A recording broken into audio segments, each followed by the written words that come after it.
کفر کے درجات ہیں، اور بہت سارے مسلمان بھی اپنے آپ کو اگرچہ مسلمان کہتے ہوں کافر ہیں، جو لا الہ الا اللہ بھی کہتے ہیں اور قرآن حدیث کا انکار بھی کرتے ہیں کہ میں فلاں چیز کو نہیں مانتا، میرا مسلک یہ ہے، میں صوفی ہوں، پیر صاحب نے کہا ہے کہ وحدت الوجود مانو، ڈاکٹر اسرار نے کہا ہے تو میں ان کو مانتا ہوں، اللہ اور رسول سے زیادہ ان کی مانوں گا۔ تو اب وحدت الوجود ہر چیز میں اللہ ہے، وہ کہہ رہے ہیں اللہ نے کہا، اللہ کے رسول اور پورا قرآن، سارے انبیاء، سارے لوگوں کی تعلیم یہ ہے کہ اللہ الگ ہے، مخلوق الگ ہے۔ یہ کہہ رہے ہیں اللہ اور مخلوق ایک ہی ہے، خالق مخلوق میں کوئی فرق ہے ہی نہیں۔ جو شنکراچاریہ بولتے تھے وہ ابن عربی بولتا ہے، جو اب ابن عربی کو شیخ اکبر بولتے ہیں۔ ہمارے یہاں بہت سے صوفی ہیں، سب مسلک میں، دیوبندی، بریلوی، جو صوفی جتنے ہیں صاحب، جتنے وحدت الوجود کو مانتے ہیں، کوئی لا الہ الا اللہ نہیں مانتا، لکھ لیجئے۔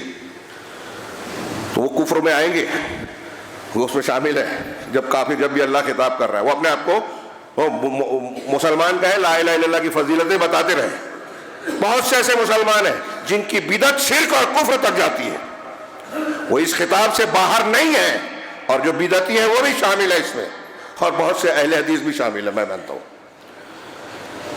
کیسے؟ تھوڑی سی وضاحت غور کیجئے۔ اللہ نے فرمایا کہ جو لوگ، یہی وہ لوگ ہیں جنہوں نے اللہ اپنے رب کی آیتوں کا انکار کیا اور اس کی ملاقات کا بھی۔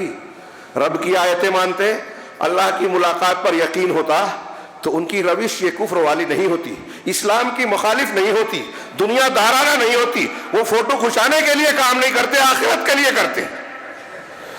اولئک الذین حبطت، کہہ رہے فحبطت اعمالہم، ان کی دنیاوی زندگی کا یہ معاملہ ہے۔ کیوں؟ اس لیے کہ انہوں نے اللہ کی، اپنے پروردگار کی آیتوں اور اس کی ملاقات کا انکار کیا۔ فحبطت اعمالہم، لہذا ان کے عمل برباد۔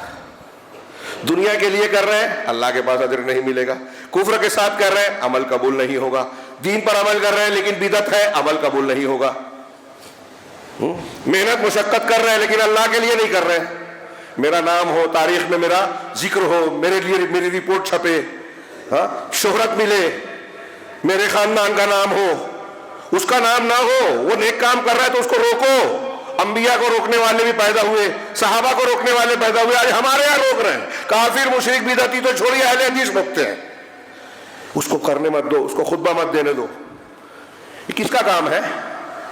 ہر سمجھتے ہیں اچھا کام کر رہے ہیں۔ قرآن کی آیت، وَهُمْ يَحْسَبُونَ أَنَّهُمْ يُحْسِنُونَ صُنْعًا، اور کچھ لوگ ان کو رب بناتے ہیں کہ انہوں نے جو کہا مان لیا جائے۔ یہ جماعت اور دین کا کام نہیں ہے، اللہ اور رسول کی معصیت میں، ان کی مخالفت میں اگر کوئی مانتا ہے کسی کی تو وہ اس کو رب بنا رہا ہے۔ یہ طاعت امیر نہیں ہے، یہ لا طاعت فی مخلوق، لا طاعت لمخلوق فی معصیت الخالق۔ اللہ کے رسول نے فرمایا خالق کی معصیت میں کسی مخلوق کی اطاعت نہیں ہوگی۔ تو ان کے اعمال ضائع ہو گئے۔ فحبطت اعمالہم، ان کے جو نیک عمل ہیں، ایک تو یہ